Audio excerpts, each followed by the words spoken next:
इस वक्त की बड़ी खबर सामने आ रही, भारतीय एक्सपोर्टर्स की बल्ले बल्ले, इंडिया यूएस डील ने करा दी चांदी। भारत और अमेरिका ने शनिवार यानी 7 फरवरी को एक जॉइंट स्टेटमेंट जारी कर घोषणा की कि वे एक अंतरिम ट्रेड एग्रीमेंट के लिए एक फ्रेमवर्क पर सहमत हो गए, जिसके तहत नई दिल्ली पर टैरिफ घटाकर 8% कर दिया जाएगा। एग्रीमेंट के अनुसार भारत सभी अमेरिकी इंडस्ट्रियल सामानों और अमेरिकी खाने पीने और एग्रीकल्चरल प्रोडक्ट्स की एक बड़ी रेंज पर टैरिफ खत्म करेगा या कम करेगा, जिसमें सूखे डिस्टिल्ड ग्रेन, जानवरों के चारे के लिए लाल ज्वार, ट्री नट्स, ताजे और प्रोसेस्ड फल, सोयाबीन तेल, वाइन और स्पिरिट और दूसरे प्रोडक्ट शामिल हैं।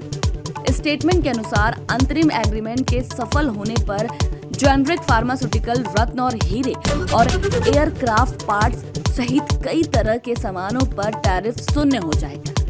जिससे भारत की एक्सपोर्ट कम्पिटिटिवनेस और मेक इन इंडिया कैंपेन को और बढ़ावा मिलेगा। इसमें कहा गया है कि दोनों देश के फ्रेमवर्क को तुरंत लागू करेंगे और टर्म्स ऑफ रेफरेंस में तय रोड मैप के अनुसार आपसी फायदे वाले बीटीए को पूरा करने के मकसद से अंतरिम एग्रीमेंट को फाइनल करने की दिशा में कार्य करेंगे। इस वक्त की बड़ी खबर सामने आ रही, भारतीय एक्सपोर्टर्स की बल्ले बल्ले, इंडिया यूएस डील ने करा दी चांदी। भारत और अमेरिका ने शनिवार यानी 7 फरवरी को एक जॉइंट स्टेटमेंट जारी कर घोषणा की कि वे एक अंतरिम ट्रेड एग्रीमेंट के लिए एक फ्रेमवर्क पर सहमत हो गए हैं, जिसके तहत नई दिल्ली पर टैरिफ घटाकर 8% कर दिया जाएगा। एग्रीमेंट के अनुसार भारत सभी अमेरिकी इंडस्ट्रियल सामानों और अमेरिकी खाने पीने और एग्रीकल्चरल प्रोडक्ट्स की एक बड़ी रेंज पर टैरिफ खत्म करेगा या कम करेगा, जिसमें सूखे डिस्टिल्ड ग्रेन, जानवरों के चारे के लिए लाल ज्वार, ट्री नट्स, ताजे और प्रोसेस्ड फल, सोयाबीन तेल, वाइन और स्पिरिट और दूसरे प्रोडक्ट शामिल हैं।